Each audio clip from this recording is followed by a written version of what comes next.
Recording. Welcome, welcome, welcome. Welkom. Bonjour, bonjour, merci beaucoup. We are at the Voortrekker Monument today, which is located in Pretoria. It is a national heritage site, so it's of great importance to South Africa because of the history.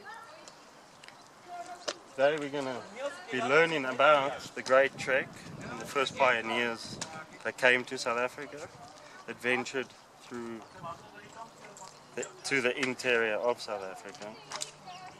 So we'll learn about the Voortrekker Monument, why it was made, when it was made, and how it became important, and important figures like Piet Retief, Hendrik Potgieter, Andries Pretorius. Andries Pretorius is what Pretoria is named after, which we'll get a great viewpoint from the top. The tour is going to last roughly about 45 minutes to an hour. We won't be able to cover all areas of the thing because we only got limited time, but you will have after the tour an hour to explore the museum afterwards before we meet back here in the car park and we continue our tour for the rest of the day. So before we start,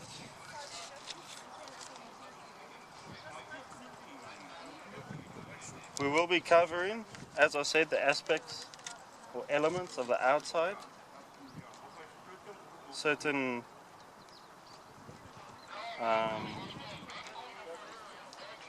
what are they called again? Elements and what they symbolize and honor. So at first we'll start off with moving over this side to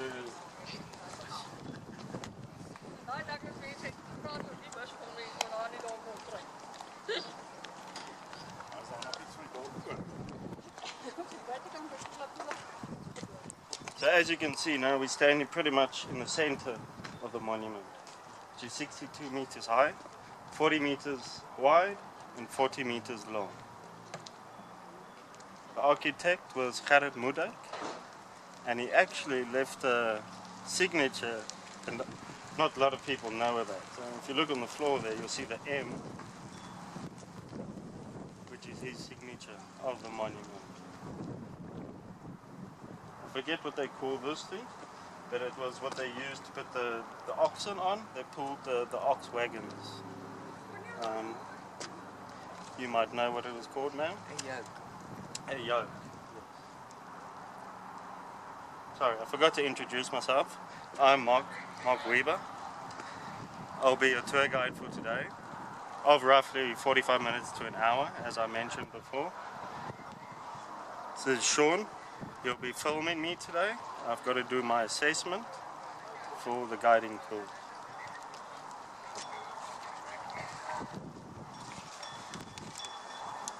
So as I said, it is a national heritage site and it is located in a small nature reserve. So we're not allowed to remove anything, pick plants, pick up rocks. Everything is protected. What we find here must stay here, except for the rubbish.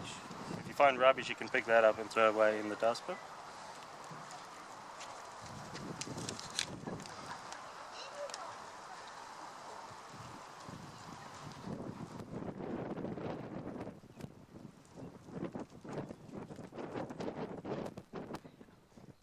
We'll be going up now.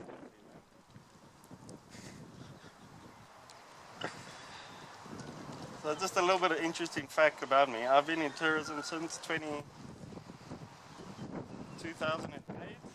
worked in selling tourism in the office, and lately I've wanted to move onto the road and experience the life of a tour guide.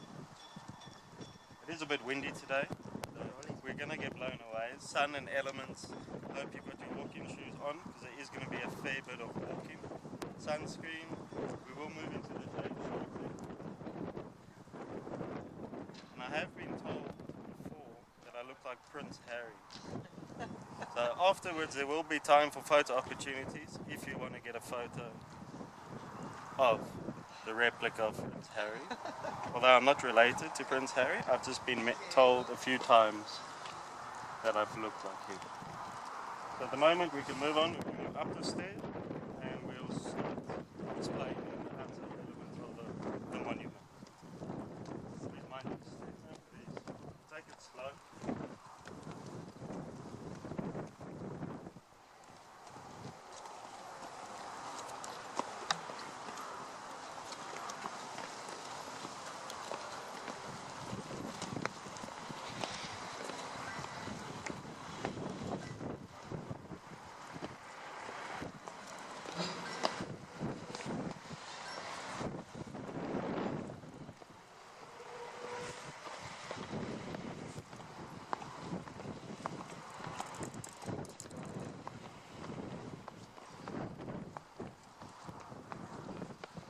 Does anyone know what this looks like, this rock resembles?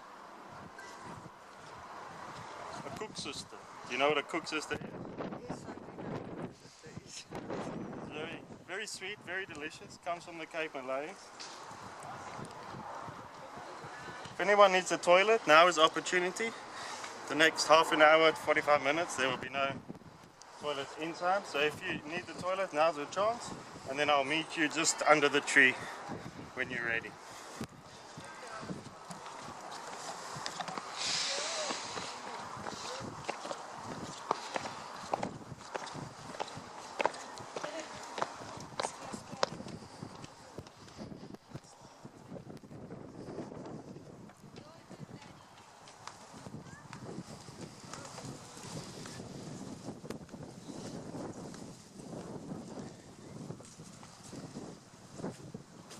So welcome again to the Voortrekker Monument.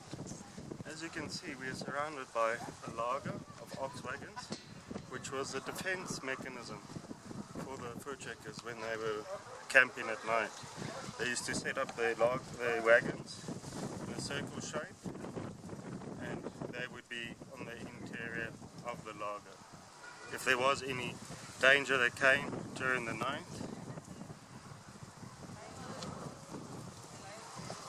they would be safe within the inside. It would be harder for the enemies to come attack them, or if there was elephants or lions around, because there would be noise, campfires going, the ladies would be preparing bullets, cleaning clothes, making food and all that. So it's one of the highlights of the Voortrekker Monument, this laager. It resembles the actual laager that the Voortrekkers formed at the Battle of Blood River on the 16th of December 1838. It consists of 64 laagers. In that precise laager group, which was their leader was Piet Retief, there was about 460 people traveling with them into the interior of South Africa. You might be asking, why were they moving away from the Cape, from the interior? That all started, Jan van Riebeeck arrived in 1652 to set up a restocking station for the ships going to Malaysia, Indonesia on the trading route back then. As there was no Suez Canal, they couldn't cut through between Africa and the Middle East, so they had to go around the tip of Africa, which was a very dangerous stretch with all the shipwrecks. Many years went by until the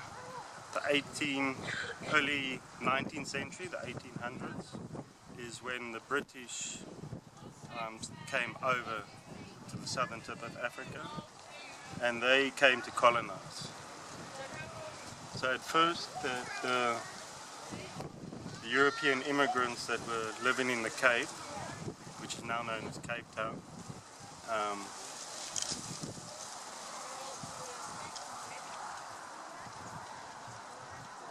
now known as Cape Town. And many years went by until the British came, and during those years that the British weren't there, the groups were expanding and exploring the interior of the country. By that time they got to the Eastern Cape, which is the frontier close to the Fish River, there was battles, there was 9 frontier wars, and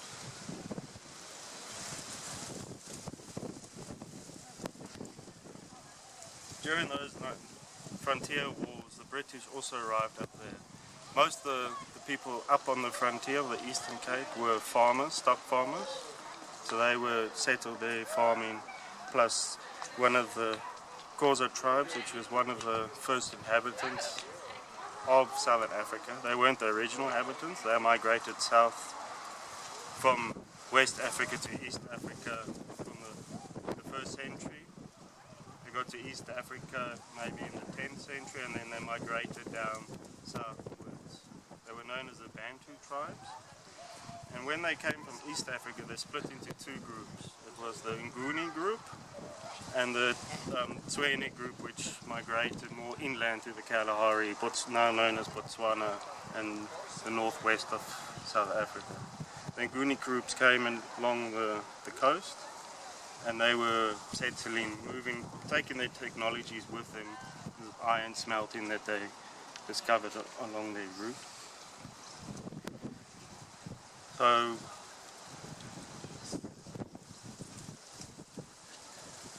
the bigger picture, we'll get to the point, the Voortrekker Monument, on the frontier wars, when the British came and they were governing, they brought their own rules and regulations with them, and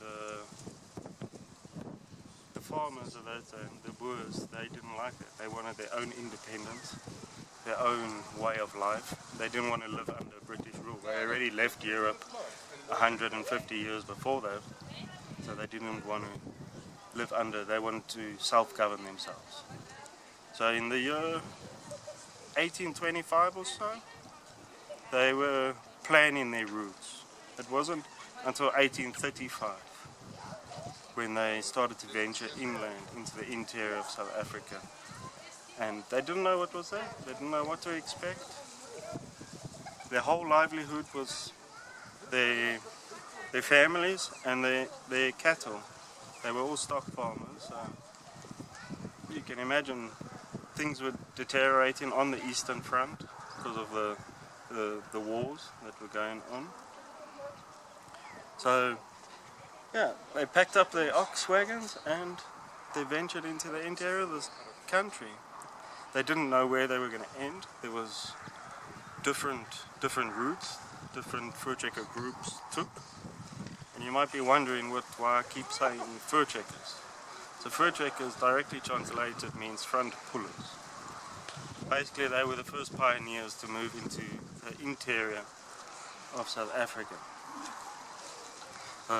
This lager resembles the Battle of Blood River from 1838 on the 16th of December. We'll learn more about that inside on the friezes.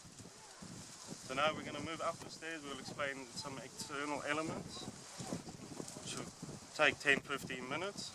So we should be done with that by 12:30. It's 12:15 now. And then we'll move inside to the monument and see the historical frieze, which is actually the longest frieze in the world.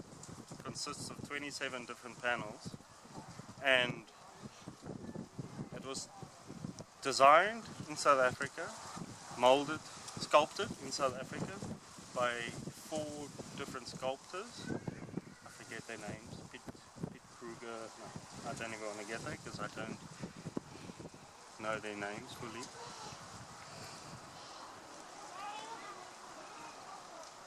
Yes. Where was I? So the frieze is 92 meters long by 2.3 meters high. As I said, it's 27 different panels depicting the history of the Great Trek. The Great Trek at first it wasn't known as the Great Trek. That only came later in the 1870s, where they called it the Great Trek and the Voortrekkers got their name. Before that, those Boers classified themselves as immigrants that were migrating inland into the interior of South Africa. We all still with me? Yes, thank you. We can move on.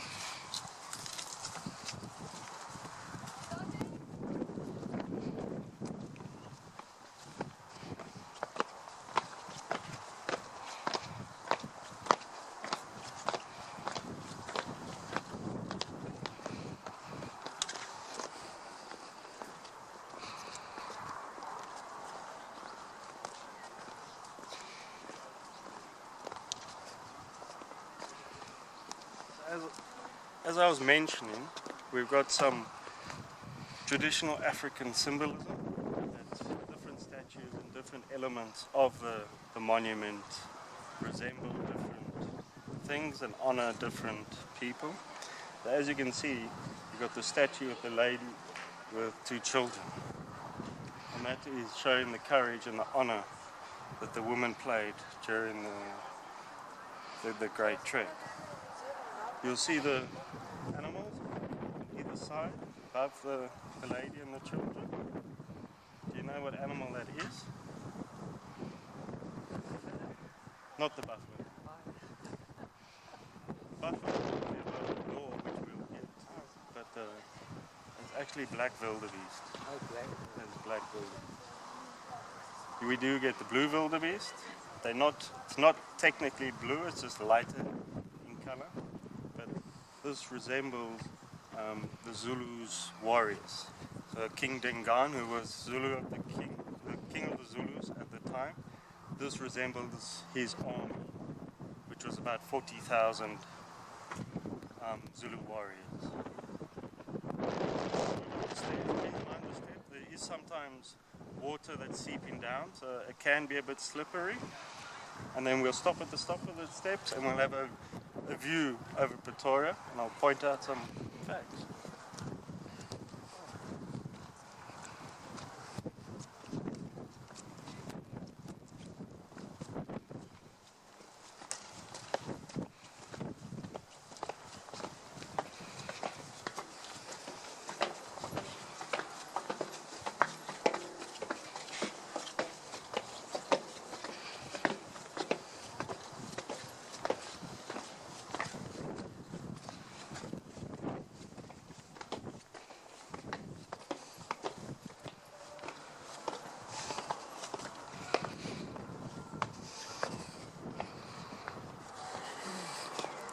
So as you can see, located in Pretoria, the capital city, we've actually got three capital cities in Pretoria that came with pretty much the history of the country, because Cape Town back then was governed by the British, because KwaZulu-Natal was also eventually governed by the British, and then we had two Boer republics, the Orange Free State and the Transvaal.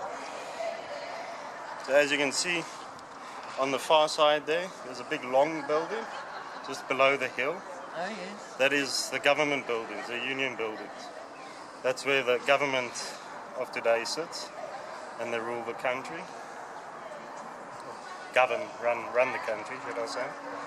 The tall black building, or the tallest building in Pretoria, I don't know if you can see that one, Yes. is the Reserve Bank. Just behind, you see the tall tower. To the left of it is UNISA. It looks like a ship kind of sticking out. That's the University of South Africa. Just above that is Loftus, which is a local stadium to Pretoria, and the big university just behind that. So there's a white building there. That is the administration building of University of Pretoria, otherwise known as Tikkies. The door of the monument does face a northerly direction, and there's four cornerstones that have Voortrekker leaders on each corner. On the southwest we have Andries Pretorius, who was actually, we'll learn about him inside, but Pretoria is actually named after Andries Pretorius. He was a Voortrekker leader. Same with Piet Retief on our left here. On the back right is Hendrik Potgieter, also another Voortrekker leader, and the back left, that side, is the unknown. that resembles all the other Voortrekkers and the leaders. So above this great door, it's made for giants. People must have been a bit taller back in those days. Don't know if anyone knows what that animal is. I did mention it down at the bottom. I said buffalo. The buffalo, yes, that is the Cape buffalo. So, as you might know, it's part of the Big Five. Which, do you know what the Big Five animals are? Lion, buffalo, yes, yes, leopard, yes. cheetah, No, two big ones. elephant. Yes, elephant and is rhino. right. Rhino. That is correct, ma'am. So, at first, it was only the black rhino considered part of the Big Five, but lately they've considered both the animals, both the species of rhinos within the Big Five. Do you know why they were called the Big Five? Because they're not the biggest animal. If you look at a giraffe, he's big, a hippo's big. Honestly, no idea. You don't know? No. So they were the five most dangerous animals to hunt on foot. Remember, we didn't have vehicles back 100, 200 years ago, and the fur trekkers were moving to the land. And when you were living off the land, hunting and gathering and surviving, and you had to go kill a buffalo to feed your family or protect yourself, if you didn't get them right, they would kill you. So at the moment, I don't know if you can see, we can walk closer there, the cornerstone.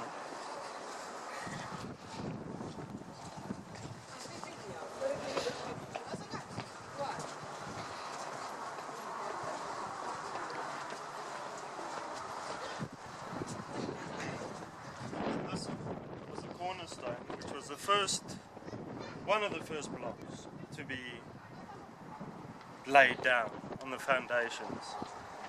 The concept of the Voortrekker Monument came in 1888, where the Voortrekkers at the time were speaking about building their own way.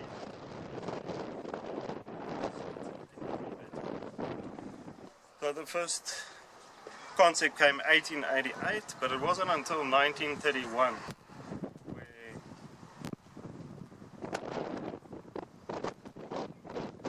they wanted to build a monument to show respect to the Voortrekkers,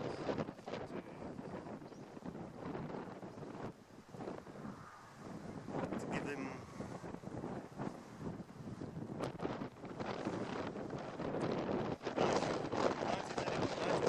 the government got onto it, they agreed with it, and it was only in 1938 when this was started by 16th of December, the important day in South African history, which we will get to inside.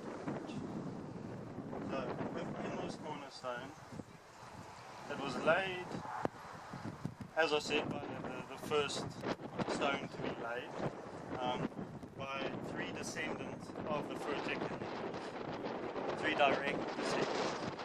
When they were laying it, they put some things inside. Do you have any idea what they maybe put inside?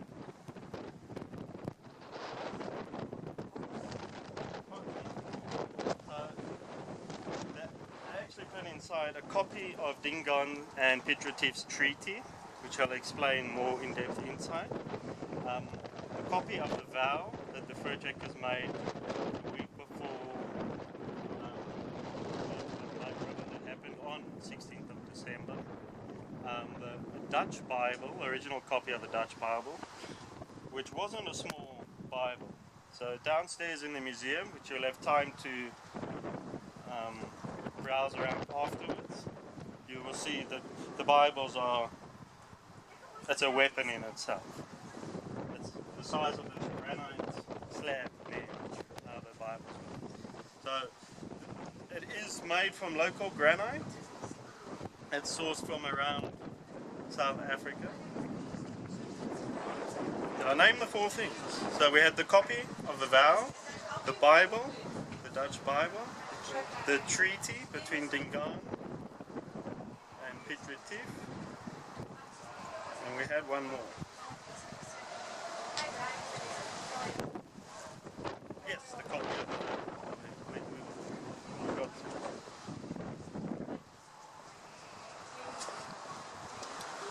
So now we're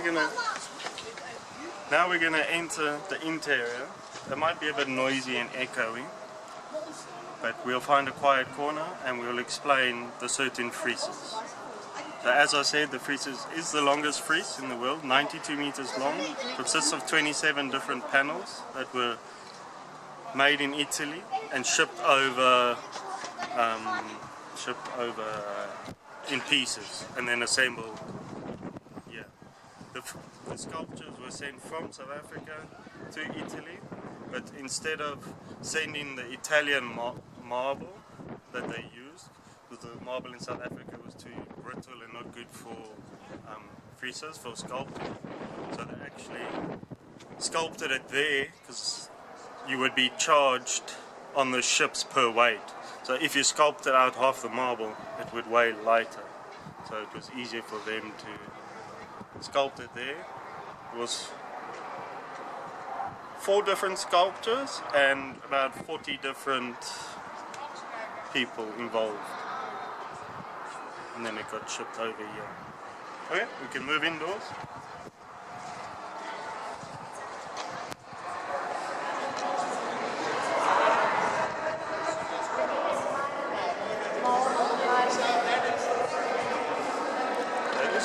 It's a bit busy today. We'll just stand here. I don't know if everyone can see. It's a bit dark once your eyes adjust to. So this first panel depicts them getting ready to leave the Cape. Do you remember which year that they were leaving?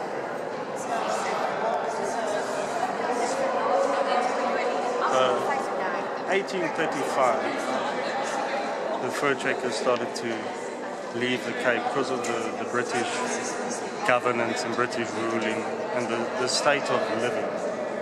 So they came up with the idea they want to move inland to find, they didn't know what, to find land, something that would catch their eye and they could start living their life. They wanted to be as far away as possible from the British rule because they knew that the British might be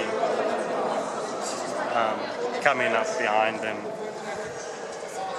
So we move a bit closer. You can see she's packing everyday household use, from irons to kettles, some food getting stocked away. So remember, your whole livelihood had to get packed into the ox wagons. Today we've got TVs and big houses that can store everything. That ox wagon was their bedroom, it was their house, it was their mode of transport.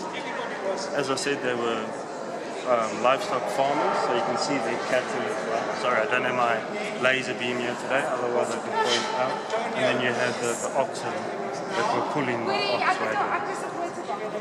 You can see they had guitars. You've got to keep yourself entertained and lively. So this first panel depicts them departing from the Cape in 1835. We'll just move around this group and then we can get to the next panel.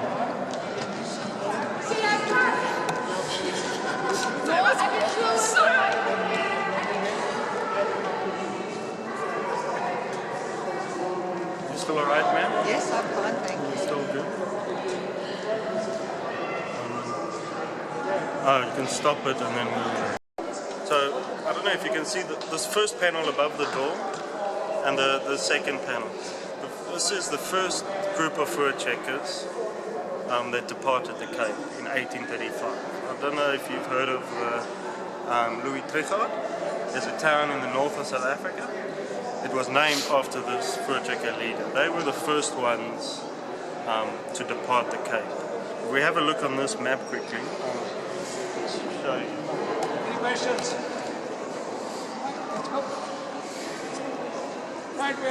So as you can see, Cape Town is down here off the map. So from 1652 they were exploring inland. And that's when the British came into control with the cause of the frontier wars with the southern Nguni tribe, the Zulus. Your Zulu tribes up here, and they all migrated down from East Africa over the centuries. So the first group to leave was Louis Tricot, which ventured all the way to the Soutpansberg in the north of South Africa. He consisted of a small group of people. I guess they missed a lot of the conflict when they saw tribes and all that.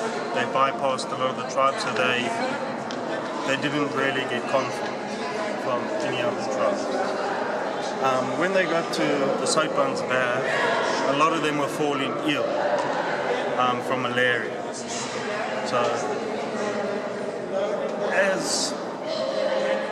it took them about a year and a half to get up to there, to Louis Tricot, and then they found their way back over the Drakensberg. The Drakensberg means the Dragon's Mountain, directly translated, and it is our longest mountain range in South Africa, which runs from just outside Kruger all the way down to the Eastern Cape, and it borders nowadays known as Lesotho and South Africa. Just down to the south of that is where the Drakensberg mountain range ends. It is about 3,000 square kilometers, the whole area that the Drakensberg covers. So Louis Tricot and their group, they ventured from the Soutpansberg back over the Drakensberg to Dalgola Bay, Lorenzo Marcus, which is now known as Maputo Harbour. And when they got there, which this panel depicts, so we can move over here. This panel is depicting when they arrived in Lorenzo Marcus. Most of them were ill from malaria. So as the governor of Portuguese East Africa, of Lorenzo Marcus, the Portuguese man with the hat, and Louis Tricot is handing over his gun to the governor in sign of respect that we're not here to fight. And you can see Louis Tricot's wife is getting held up. There's the two ladies at the back. She's getting held up from the governor's wife. Unfortunately, as I said, it was a small group. Most of them perished along that trip because of malaria, and the rest that survived, they got shipped from Dalgola Bay to Port Natal, which is now Durban Harbour. So, you can follow me.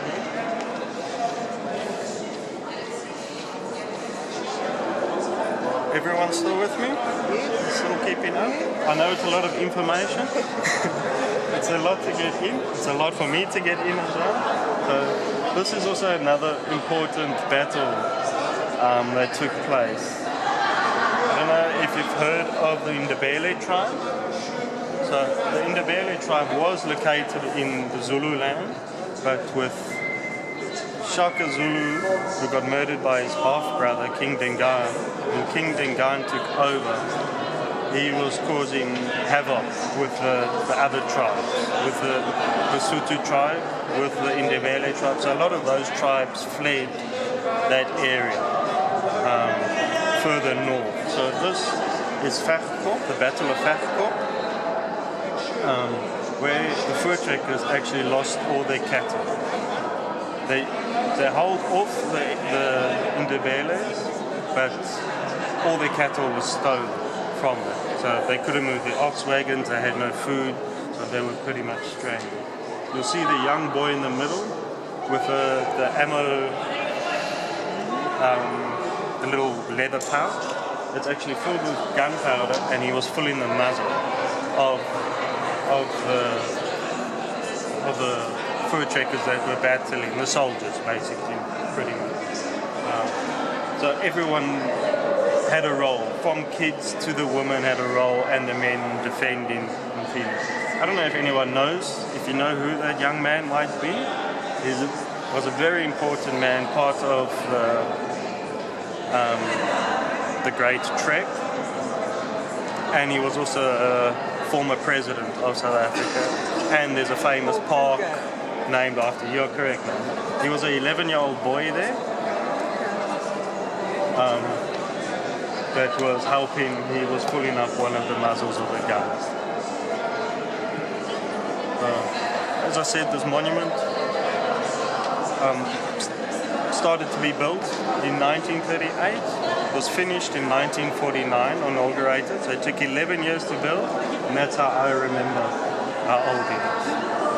It's one of the ways. So we can move on.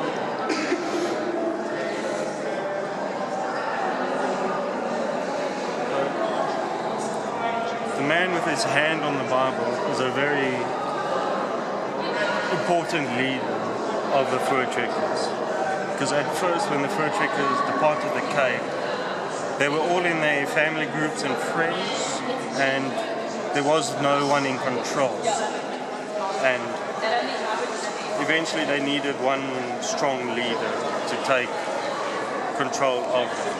And they all voted for Pretoria to be the leader of the Voortrekker.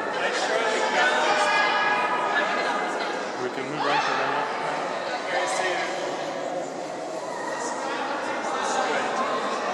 Afterwards, for those who want to go, there is a viewpoint at the top.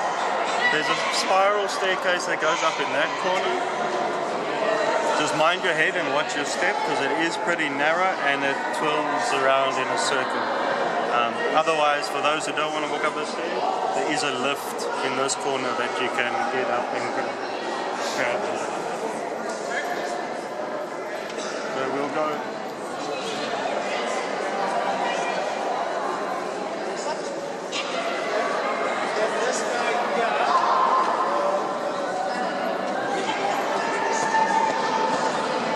So you can see this panel. Did I miss the one panel?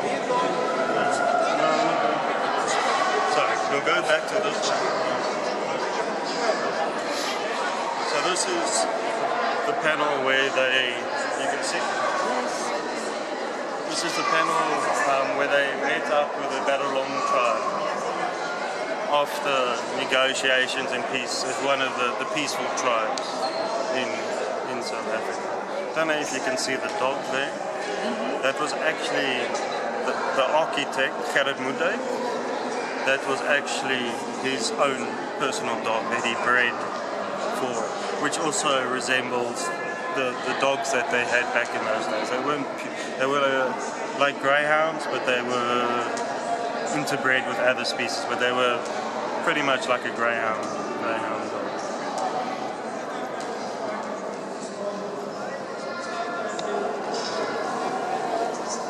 See in this small little panel here that the kids are playing.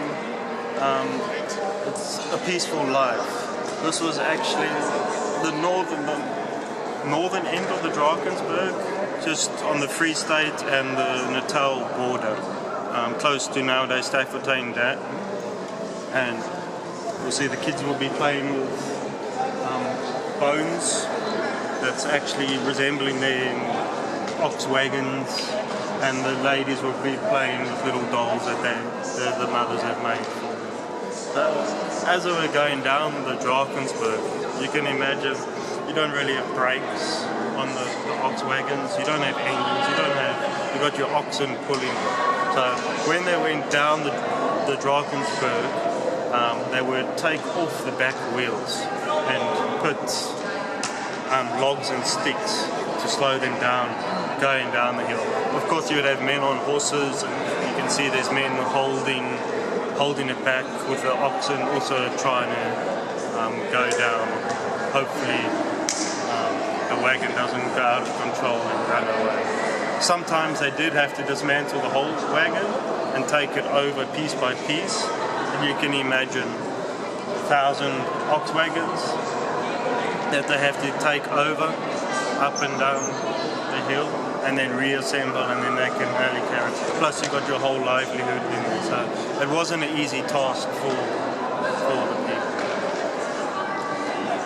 A very important panel.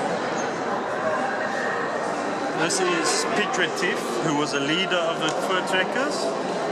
Pretoria with the Zulu king, King Dingaan. And as you can see, King Dingaan is sitting on a chair, same with Pretoria, but everyone's head is lower than King Dingaan's in a sign of respect. and you'll see the young man next to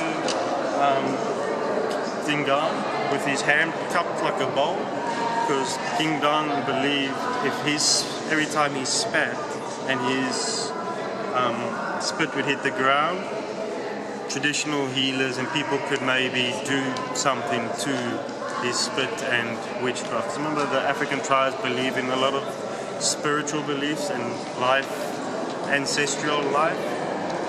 So it was a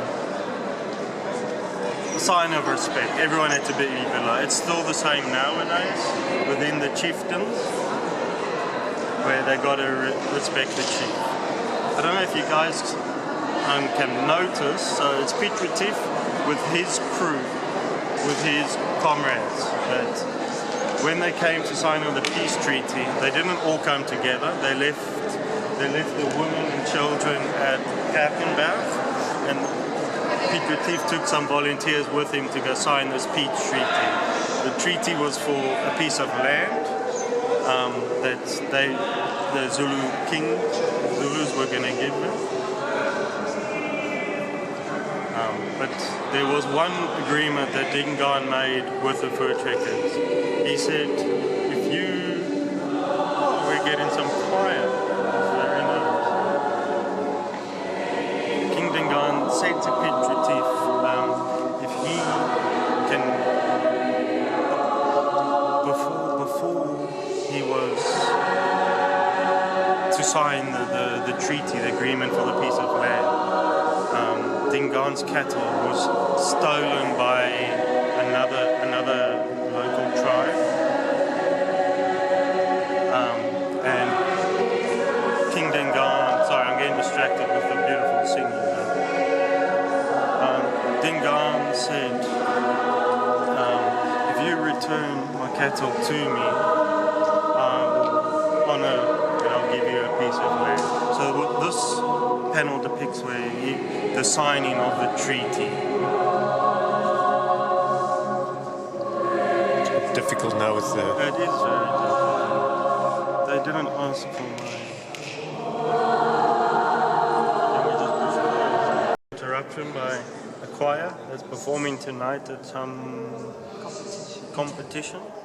Let me go back to this panel. I forgot to mention, you can see the lady, Piet Retief's daughter, is signing his name on his birthday, 12th of November, 1837, which is still there today. Not sure if it's still the original or if it's a replica. I'll have to get back to you on that. But she was signing that on the rock going over the Drakensberg. And then you can see them coming down the Drakensberg where I was, where they took the back wheels off and they made their way down. With the signing of the treaty, where we got interrupted, all King Dingaan's men are below him, showing a sign of respect while he's signing. Dingaan and Piet Retief are signing the treaty for the piece of land. To get the piece of land from the Zulus, they had to do one task, which was to retrieve the cattle that was stolen by another South African tribe, and bring back to King Dingaan, which they did, and they did very easily, which Dingaan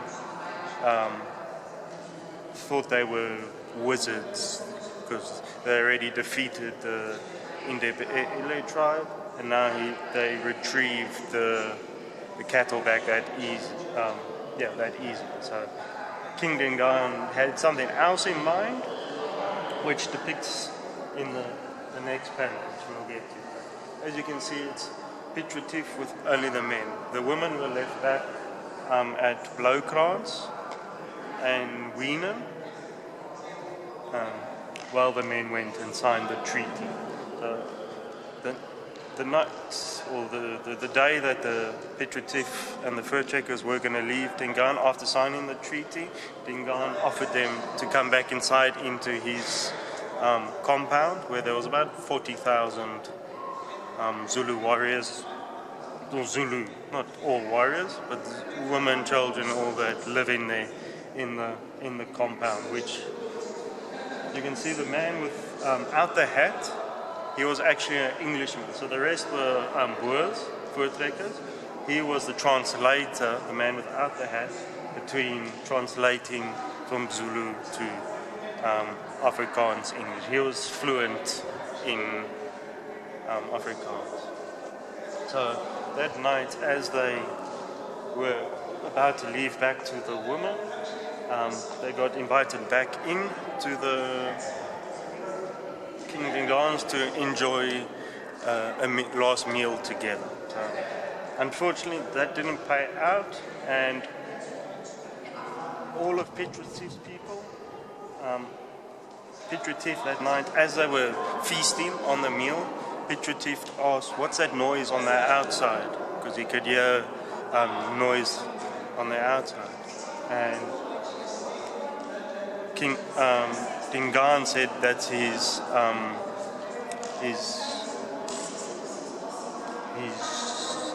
troop of wildebeest, his group of wildebeest, which was his warriors. That's the resemblance on the outside, the warriors, that was his warriors. Unfortunately, that night, all the men, there was about 40 men, and Piet Retief's youngster, they all got murdered. As they moved on, the next panel depicts when Dingaan was, let me stand on this side, King Dingaan defeated the men at the Umonglovu camp, which was the Zulu kingdom, the camp.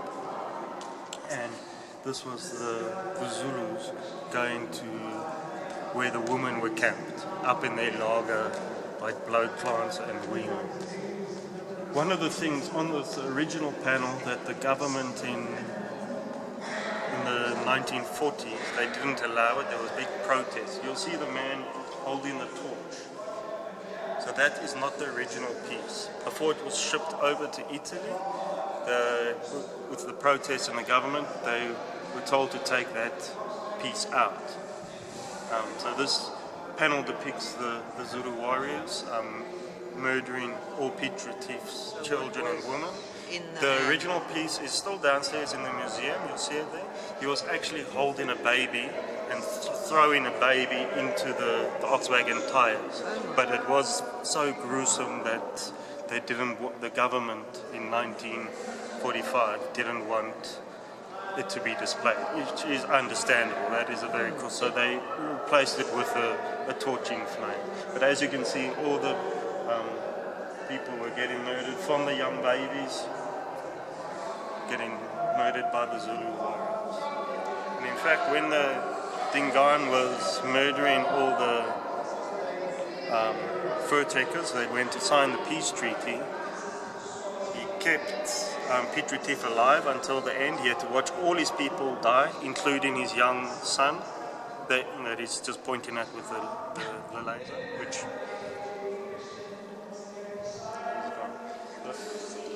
you'll see the lady on the horse on this panel. She was an Italian trader. Forget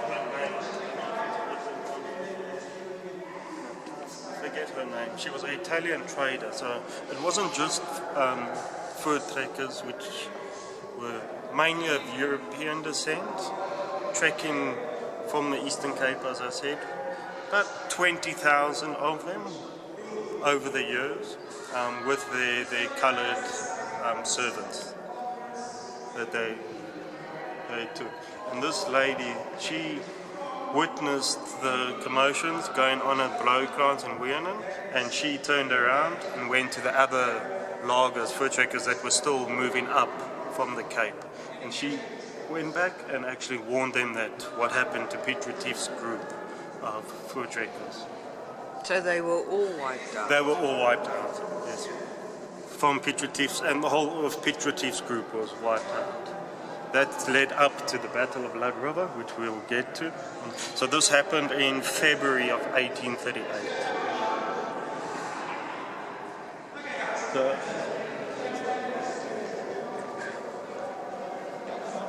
This one here is showing a panel of a very young, brave man who was not.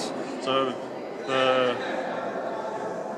this group of African Zulu, they were attacking the Van Rensburg Voortrekkers wagons that were coming up, and they were out of ammunition, and this young man saw it happening. He was if I'm correct, he was about 15 years old, and he saw the commotion happen on the next hill, so he ran through about 4,000 or so warriors to provide ammunition for the people in the Van Rensburg lager. And he made it through, helped them out, gave them ammunition. They lost a lot of lives, but the young man survived to tell the tale. Yeah, it was awesome. So, on this panel here, you can see it.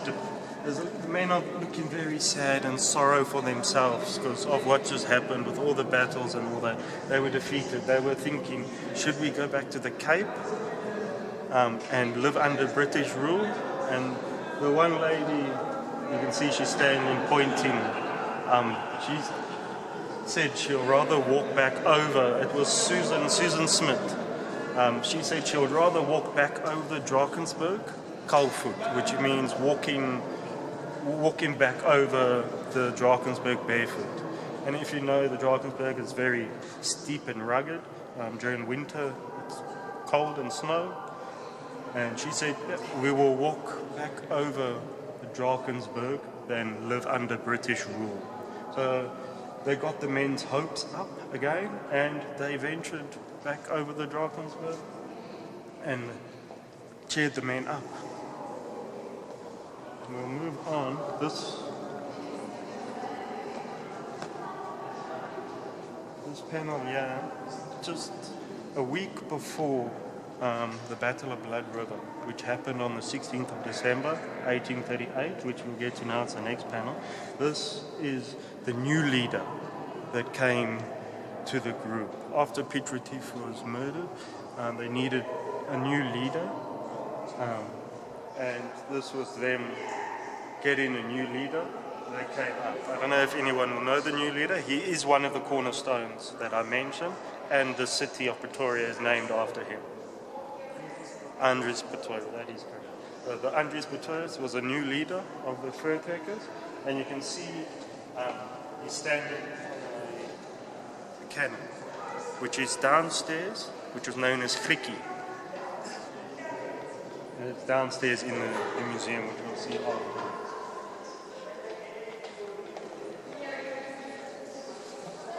So this panel is depicting, while he was standing on the Frikkie, there's a week before the Battle of Blood River, they came up with a covenant. They came up with a covenant, pretty much a prayer to the greater power, to Lord Jesus, saying, protect us from the battles and all that, and we will build a church for you. We'll erect a school, which happened. So the Battle of Blood River took place on the night of 15th December. The Voortrekker men, as you can see in the background, is all the wagons with their whips up in the air, and on their whips is lanterns. So they positioned them, they knew the battle was coming because they sent out scouts and all that before, and they could see the Zulu warriors. They estimate about 16,000 Zulu warriors against about 460 Voortrekkers. The Voortrekkers, they situated themselves on the one end was the river, the other end was a gully, and so the Zulus, they set up their lager so the Zulus could only attack from one side. And this panel is depicting that. So you can see the lager. The Zulus normally attacked at night time, but luckily on the 15th of December, it's the middle of our summer, it was a very misty night.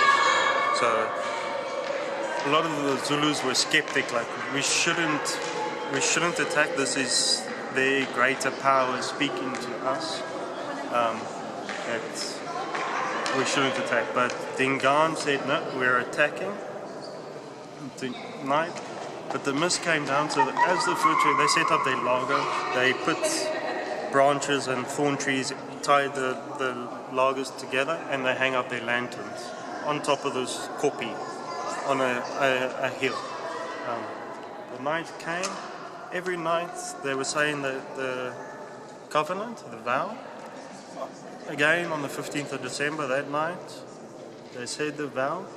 On the 15th of December, the morning of the 16th of December, early hours of the morning, the Zulus started to attack them. Roughly, they estimate about 16,000 Zulu warriors against 450, 460 Voortrekkers, and about 4,000 Zulu warriors were killed, perished, and only 3 Voortrekkers were injured. None of them were killed. Only 3 was injured. One of them being injured was Andries Pretorius. He survived. He became a leader in Pretoria, was named after that. The next one, you can see that they were building the church, so they lived up to their word.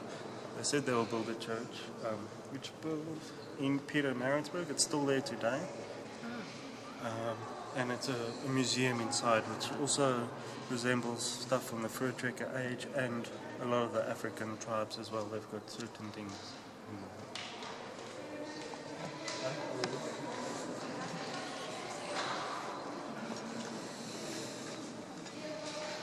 So you can see this panel depicts after the battle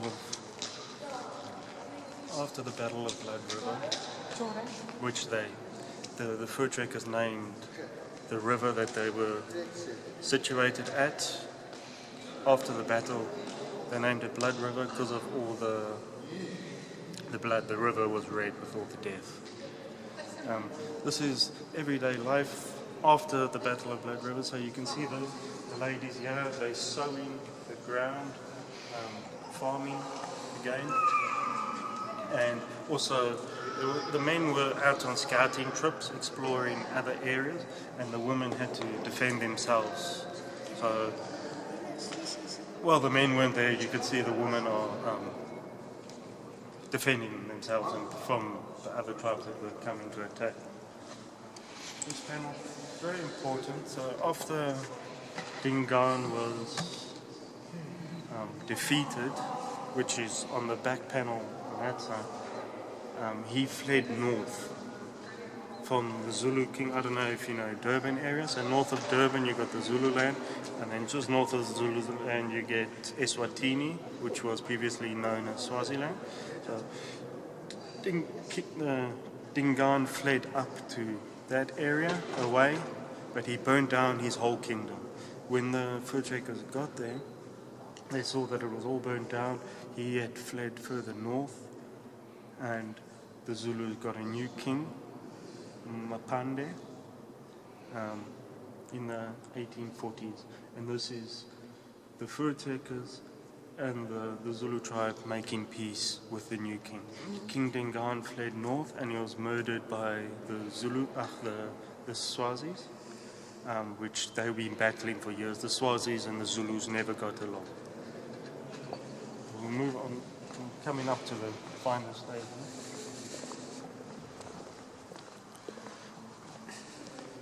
So this is the death of the King Dingaan when he was defeated by the Swazis. You can see they wear different outfits as well. They're depicted even in the panel. So them being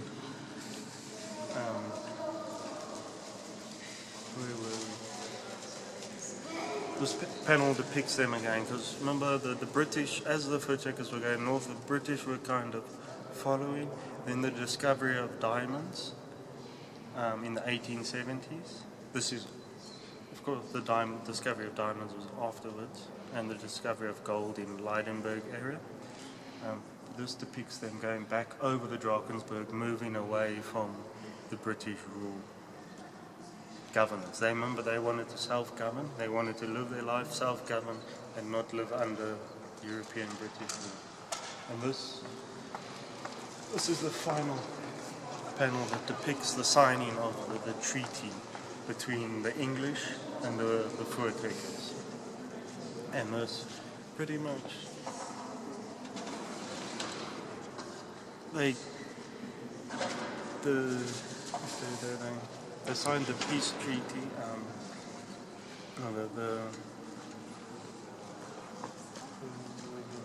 the Sand River Convention in 1952. The signing of the Sand River Convention, which is the British giving the Voortrekkers, the Boers, their own freedom, so their independence, and we became the Transvaal Republic and the Republic van South Africa. In 2 years later, in 1954, the Oranje Free State, which is now known as a Free State, they got their independence. So there were two Boer republics in the north of the country, and then the Cape and Natal was governed by the British. So that panel depicts them going back over, the second last panel depicts them going back over the Drakensberg, moving away from the British into their free land. So, did they get what they wanted in the end? I would say yes. They fled the Cape. Yes, there was a lot of sad sorrows and destruction, but they got their land, their self-governance and their freedom. It was short-lived because there was the discovery of diamonds then and the discovery of gold, and that caused other problems and battles within South Africa. So Natal, which was also very short-lived a republic, it was known as Natalia and later became Natal. So Gerrit Moerdijk, the architect of the Voortrekker Monument, designed it in such a way that if you look at the ceiling, there's actually a little hole up in the ceiling. And if we have a look down here,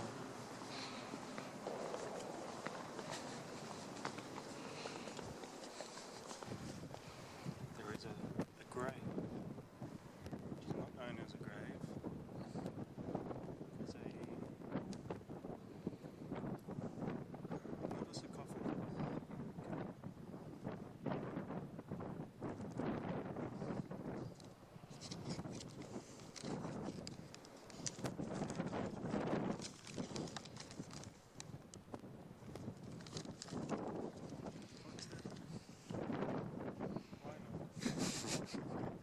a sarcophagus. This is an empty tomb. A sarcophagus is a tomb where people are. So, on the 16th of December, which the day of the Battle of Blood River took place, a light shines through the roof and shines onto the Ons of South Africa, which comes from the former national anthem, which means "We for you, South Africa." The sun shines directly through on the 16th of December every year, and thousands of people, especially Afrikaners, because this museum was designed from the Voortrekker days and the Great Trek, which resembles a lot of the Afrikaners, the first Europeans coming into the interior of South Africa.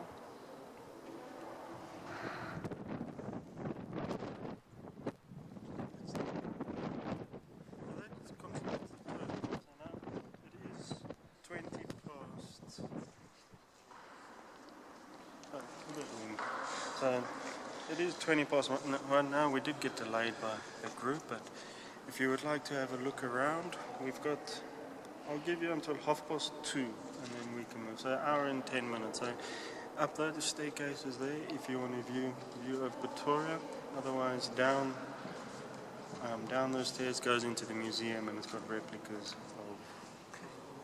and artifacts that the Voortrekkers used, from Bibles to tools to ox wagons, and then there's a museum at the end. Any questions? No, thank you. That was very interesting and informative. Tried my best. Thank you. So as I said, if you would like to go up to the top and have a viewpoint and down to the bottom of the stairs, into the museum. And you'll see an old griekie downstairs there, and then it goes through display through the museum. You'll exit out the back, and then we will meet where we started back in the car park. Okay, thank you for joining us today. We hope to see you back exploring South Africa. Thank you very much.